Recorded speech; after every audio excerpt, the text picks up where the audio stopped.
Welcome to The Cutting Wedge, where we work to bring attention to trailblazers, diversity, and basically everyone in the fashion world who is both owning their look and keeping conversations open and inclusive. Today, we're focusing on photo manipulation and the general lack of diversity when it comes to displaying clothes in retailer sites and in advertisements. Who's out there doing it right, and who could use a bit more guidance? Stay tuned for this week's update on The Cutting Wedge. Photoshop. Whether you love it or hate it, it's a tool that many photographers and editors adore, but many also abuse the powers behind it. While the premise of the program is of course photo editing, the original goal was for the program to be a tool in adjusting lighting, contrast, and other fine-tuned adjustments to help enhance photographs. Unfortunately today, the term photoshopping tends to be synonymous with negative actions like cropping the head of one individual's body onto another, or completely changing the shape of an individual's body.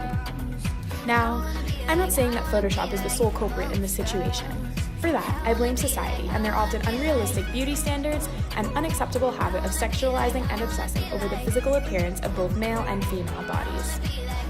A New York Times article from 1993 mentions the idea that this year, as in 93, the only real fashion news is not what women are wearing, but the bodies that are doing the wearing. 25 years later, and the statement still proves true. 1993 seemed to be the first year where the modeling world shifted back to the waif, typically white women whose bodies are skinny and slender, to the point where the Times refers to it as childlike. Out went the representation of women's curvy and mature bodies, and in came the waifs. Was it that society was afraid to show powerful-looking women in media? Unacceptable, right? The only reasonable solution was to contradict the women's progress with images of women as small, diminished, reduced, brought back to a childish body. To this day, you can scroll through fast fashion sites like Forever 21, and while yes, they have plus-size departments and offer a range in size, the website typically only features models of the same size representing all of the clothing choices. Until recently, society held tightly onto the beauty ideal of the waif.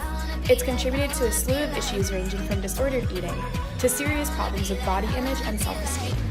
According to the National Eating Disorder Association, the best-known environmental contributor to the development of eating disorders is actually the sociocultural idealization of thinness.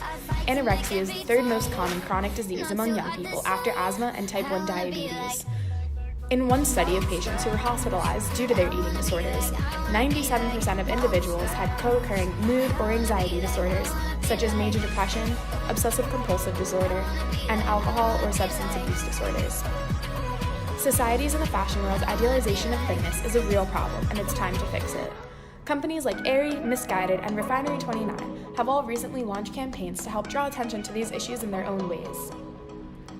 Refinery 29 launched the 67% Project.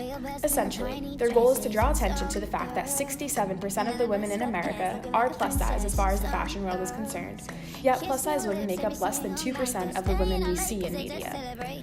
With a goal of breaking plus size women out of the niche and into the norm, Refinery 29 simply wants to make sure that the severe lack of size inclusivity in media is recognized in order to inform its audience in hopes that they will begin to recognize the nearly invisible 67%.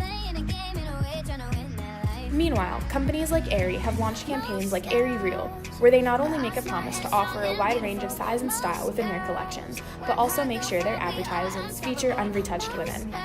Their campaigns feature women ranging in both body size and type, from well-known plus-size model Iskra Lawrence to Olympic gold medalist Aly Raisman. Including such a range of women not only gives us real people, someone to look up to in the media, but also allows the opportunity to showcase garments on a variety of body types. Another popular company, Missguided, launched Make Your Mark at the end of 2017, announcing that they're taking a pledge to never retouch their models' perfect imperfections. The 9 trailblazing babes of Missguided includes models, body-positive activists, and bloggers who were chosen to encourage women to love themselves, embrace their flaws, and reject what the world perceived as perfect. While some companies are standing up to speak out against the size inclusivity and photo manipulation issues within the fashion industry, it's time for a few more to stand up and step out in order to turn those who are invisible visible, and to ensure women and men alike are represented accurately within the fashion industry.